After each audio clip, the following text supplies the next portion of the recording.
할렐루야, 기쁨으로 맞이하는 또 이 아침입니다. 밤사이 평안하셨습니까? 이제 또 우리 축의 특별 새벽 기도에 예온 가족들이 함께 합니다. 주여, 이제 우리가 또 주님 앞에 섰사오니 기쁨으로 우리를 맞이하여 주시옵소서라고 고백을 하며 이제 묵도와 묵상하심으로 예온 가족 축의 특별 새벽 기도의 두 번째 날을 드립니다. 좋으신 하나님 아버지 감사합니다. 이 이른 새벽 우리는 함께합니다. 오직 주님의 말씀이 고파서 만나고 싶어서 그 사랑 안에 살기를 원하며 이 아침 주님 앞에 섰습니다. 아버지여, 눈을 비비고 또 잠에서 덜 깬 그러한 마음과 목소리일지 모르지만 오직 주님만을 찬양하오니 기뻐 받으시고 이 축의 특별 새벽 기도의 기간에 저에게 새 생명 주시옵고 새살 돋는 그러한 말씀으로 이루어 주시옵소서. 예수님의 이름으로 감사하며 축복기도 드립니다. 아멘.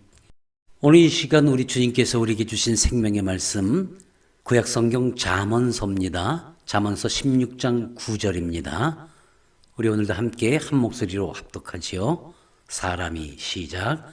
사람이 마음으로 자기의 길을 계획할지라도 그의 걸음을 인도하시는 이는 여호와시니라. 아멘. 그리요, 오늘 이 말씀이 여러분들에게 또 새살 돋는 귀한 말씀이 되기를 원합니다. 추교의 특별 새벽 기도의 두 번째 날 기쁨으로 시작했지요. 어제 하루와 밤사이 여러분들 평안하셨으리라 믿습니다. 늘 그랬지만 특히 이번 축의 특세는 하나님께서 얼마나 더 큰 은혜를 주시려는지 이 설교자를 밤을 꼬박꼬박 세우며 준비하도록 시키시네요. 그럼에도 조금도 피곤치 않고 더 깊이 말씀을 준비하게 하심에 얼마나 큰 감사한 마음이 드는지 모릅니다. 하나님께서 함께 하실 때에 우리는 어떠한 일들이 일어나는가, 오늘 두 번째로 바로 계획하심을 알게 됩니다. 우리가 애쓰며 살아온 날들을 믿음의 눈으로 되돌아보면 처음 내가 맘먹었던 일들이 또 다른 결과를 낳았을 때에 하나님께서 나만을 위한 맞춤형 계획하심을 이루셨다는 고백이 나올 겁니다. 하지만 여린 믿음의 마음과 눈으로 본다면 왜 나는 하는 일마다 이 모양인가 라는 탄식이 먼저 나오겠지요. 15년 전 내가 목사 안수를 받고 이런저런 인터뷰 요청이 많이 왔었어요. 그때 나는 분명하게 교회 개척은 없습니다. 하지 않을 겁니다라고 했어요. 여러 장로들과 교단에서 찾아오고 함께 개척하자, 교회를 지어주겠다는 등등 손짓이 많았어요. 하지만 전도사 시절과 강도사 때에 말도 안 되는 교회와 목회자, 교인들의 실망도 했고 또 부교육자로서 얼마나 힘들었는지 나는 그저 장애인 단체나 기독교 문화 예술 분야에서 내가 그쪽은 좀 전문가 같으니 사역을 할 겁니다 라고 그렇게 이야기를 했어요. 나의 목회에 가는 길, 그리고 계획을 분명하게 밝혔지요. 지금도 간혹 찾아보면 여기저기 그렇게 대답했던 기사가 남아있을 겁니다.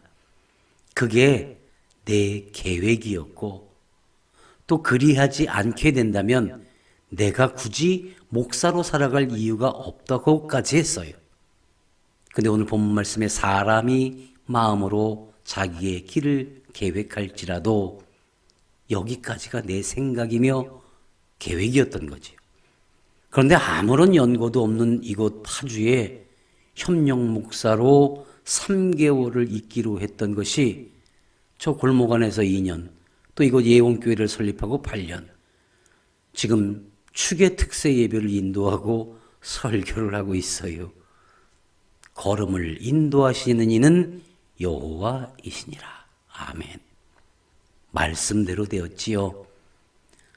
한때는요, 쓰시려거든 좀 더 좋은 곳, 좀 더 큰 교회, 또 좀 더 부흥된 곳으로 보내시면 안 됩니까, 주님? 이렇게 원망까지는 아니더라도 바램을 가졌던 적도 있었어요. 그런데 믿음의 눈으로 돌아봤더니 오히려 우리 주님은 당신의 계획하심대로 인도하셨고 지금의 나와 우리 교회는 결국에 타락하지 않고 교만치 않으며 주님의 뜻을 가장 잘 전하고 실천하는 세상 가운데 본이 되는 교회로 세워주셨고, 세상 그 어디에서도 손가락질 받지 않는 목회자로 세우시고 쓰시더라는 겁니다. 거기에 더해서 나와 우리 교회를 위해 계획하심은 아주 나중까지 책임을 지시겠다는 응답의 장소로 삼아주셨음을 믿으시기 바랍니다. 그 근거는 이렇습니다. 마태복음 7장 13절 이하에 예수님께서 직접 이렇게 말씀하셨지요. 좁은 문으로 들어가라. 멸망으로 인도하는 문은 크고 그 길이 넓어 그리로 들어가는 자가 많고 생명으로 인도하는 문은 좁고 길이 협착하여 찾는 자가 적음이라. 아멘. 예수님께서 선포하신 그 말씀대로 우리는 생명으로 가는 길로 계획하셨고 우리는 그 계획하심에 아멘으로 따르고 힘을 내어가고 있음을 또한 믿으시기 바랍니다. 이 말씀을 예수님의 제자 누가는 이렇게 기록하고 있어요. 좁은 문으로 들어가기를 힘쓰라. 내가 너희에게 이르노니 들어가기를 구하여도 못하는 자가 많으리라. 사랑하는 여러분, 사람이 많은 부흥, 물질이 풍족한 부흥, 일꾼들도 많고 건물이 크고 화려한 부흥, 하나님께서 계획하신 것은 우리에게 가장 잘 맞고 어울리는 좁은 문으로 만드셔서 누구나 다가 아닌 진정한 주의 자녀들을 찾으시고 사무시려 한다는 것 또한 믿으시기 바랍니다. 자, 이 계획하심은 어디까지일까? 오늘 우리가 함께 드린 찬송가 483장의 3절의 가사를 함께 봅니다. 구름 같은 이 세상, 영화롭고도 밝은 천국 올라가서 주와 함께 그곳에 길이 살겠으니 이런 소망의 삶은 참된 행복이라. 주가 나의 이름 보좌 앞에 놓인 어린 양 생명책에 기록하옵소서. 아멘. 여기까지가 이미 계획하셨다는 겁니다. 사랑하는 여러분, 지금 힘들고 지친 일들이 발목을 잡고 있습니까? 계획했던 일들이 마음대로 풀리지도 결과로도 나오지 않고 있습니까? 믿음의 눈을 더욱 크게 뜨십시오. 좁은 문으로 들어가는 중입니다.